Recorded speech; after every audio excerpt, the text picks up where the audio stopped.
ওর দশা মুকুল রায়ের মতো হবে, ওসব আমাদের উপরে ছেড়ে দিন। যদি তৃণমূলকে সরাতে হয়, চুরি দুর্নীতি বন্ধ করতে হবে, পুলিশ রাজ শেষ করতে হয়, যদি শেষ করতে হয় তাহলে বিজেপিকে আনুন। কোন তৃণমূল নেতার দশা ঠিক মুকুল রায়ের মতো হবে? আগাম একেবারে ভবিষ্যৎবাণী এবারে করে দিলেন শুভেন্দু অধিকারী, আর তা নিয়েই জোর জল্পনা শুরু হয়ে গিয়েছে। এসআইআর আবহে বিজেপির পরিবর্তন যাত্রা করছে। শনিবার মুর্শিদাবাদের বড়োয়ায় শুভেন্দু অধিকারীর নেতৃত্বে বিজেপির পরিবর্তন যাত্রা শুরু হয়েছে, আর সেই মঞ্চ থেকেই রাজ্যের শাসক দল তৃণমূল কংগ্রেসকে সরানোর ডাক দেন শুভেন্দু। মঞ্চে উঠে শুভেন্দু অধিকারী বলেন, সাগরদিঘি উপনির্বাচন হচ্ছে, সাগরদিঘিতে আর যাই হোক তৃণমূল জিতবে না। বাইরন শেষ হয়ে গেছে, ওর জামানত চলে যাবে, পাল্টি খেয়েছে, ওরও দশা মুকুল রায়ের মতো হবে, ওসব আমাদের উপরে ছেড়ে দেন। যদি তৃণমূলকে সরাতে হয়, চুরি দুর্নীতি বন্ধ করতে হয়, পুলিশ রাজ শেষ করতে হয়, তাহলে বিজেপিকে আনুন। কি বলছেন শুভেন্দু অধিকারী, শুনবো।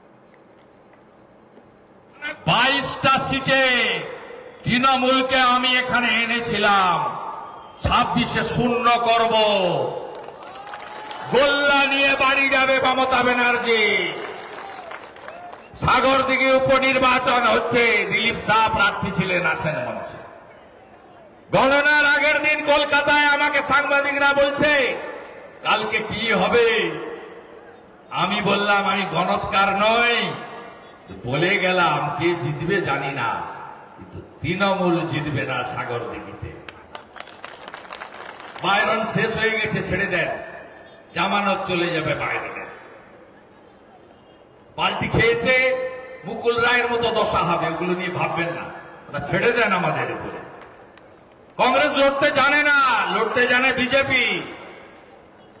যদি তৃণমূলকে সরাতে হয়, চুরি দুর্নীতি বন্ধ করতে হয়, পুলিশি রাজ খতম করতে হয়, থানাগুলো পার্টি অফিস, সিভিক ভলেন্টিয়াররা সব পার্টির ক্যাডার হিসেবে ব্যবহার করে, ভিলেজ পুলিশকে ব্যবহার করা হয় তোলার কাজে।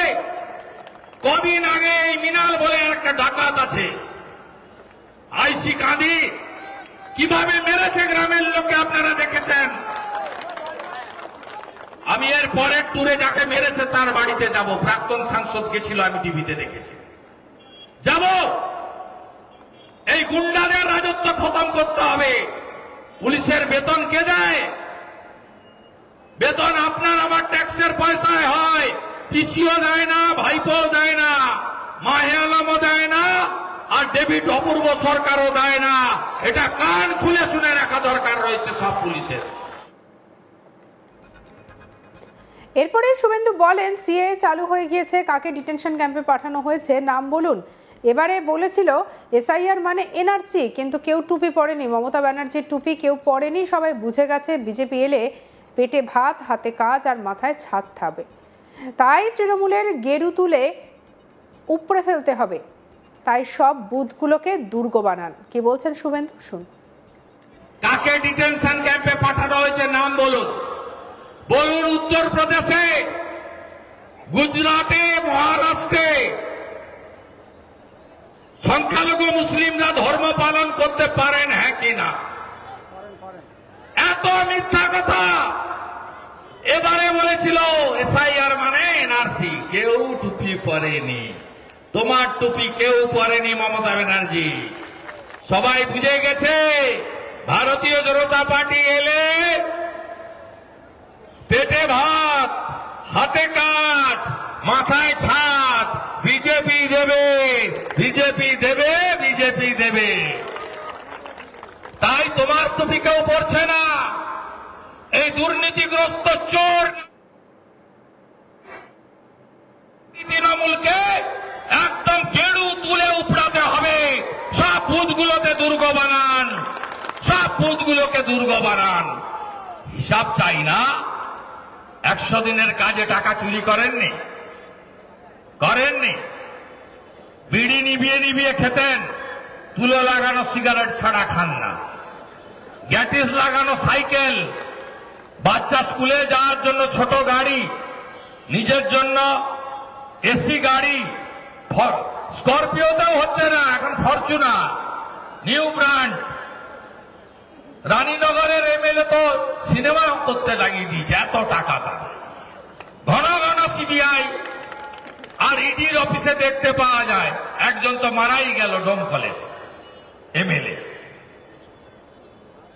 আমি আর এত লাইন দিয়ে শামশেরগঞ্জের আমিরুল যায়, সুতির ইমানি যায়, রঘুনাথগঞ্জের আখরু যায়, আর জীবন্ত একদম সিনেমা বানিয়ে দিয়েছে। প্রাচীরে ঝুলছে কে? বড়োয়ার এমএলএ আবার কে? পুকুরে মোবাইল ফেলছে কে? বড়োয়ার এমএলএ আবার কে? প্রথমবার 1 বছর আবার ধরে নিয়ে গেছে ভোরবেলা এসে। পায়ে কাদা, ট্রাউজারে কাদা, গালে কাদা, মুখে কাদা, জুতায় কাদা। এই তো বড়োয়ার এমএলএ ভাবা যায়? প্রাচীরে ঝুলছে সিনেমা, মেশিন নিয়ে এসছে সিবিআই, জল ছেঁচা চলছে, মোবাইল উদ্ধার, কি কাণ্ড! তারপরেও আমি ফাঁস করেছি। জেলের ভিতরে বলছে 15.5 দিয়ে যাও।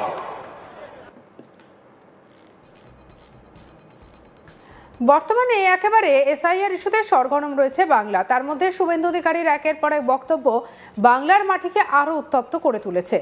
আর এবারে এমন এক কথা সামনে এলো, সেটাই আপনাদেরকে বলি। ওর দশা মুকুল রায়ের মতো হবে, ওসব আমাদের উপরে ছেড়ে দেন। যদি তৃণমূলকে সরাতে হয়, চুরি দুর্নীতি বন্ধ করতে হয়, পুলিশ রাজ শেষ করতে হয়, তাহলে বিজেপিকে আনুন। তৃণমূল নেতা সম্পর্কে এবারে এমনই মন্তব্য করলেন শুভেন্দু অধিকারী। বলা যায় যে তিনি একেবারে আগাম ভবিষ্যৎবাণী করে দিলেন। তা নিয়েই শুরু হয়েছে জল্পনা।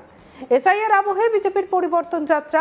মুর্শিদাবাদে বড়োয়ায় শুভেন্দু অধিকারীর নেতৃত্বে বিজেপির পরিবর্তন যাত্রা হয়।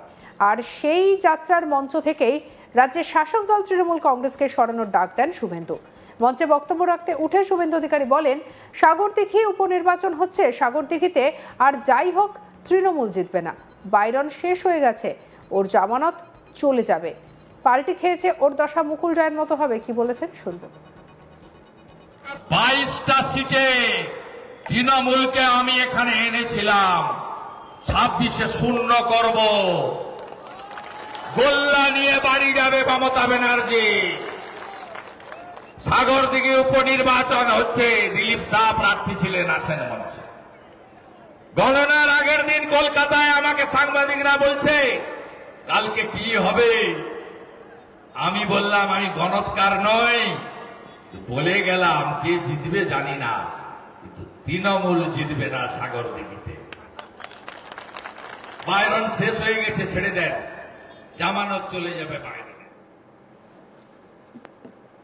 সঙ্গে রাখুন আজ তাক বাংলাকে। অন্যান্য খবরের জন্য লাইক, কমেন্ট, শেয়ার, সাবস্ক্রাইব করতে ভুলবেন না।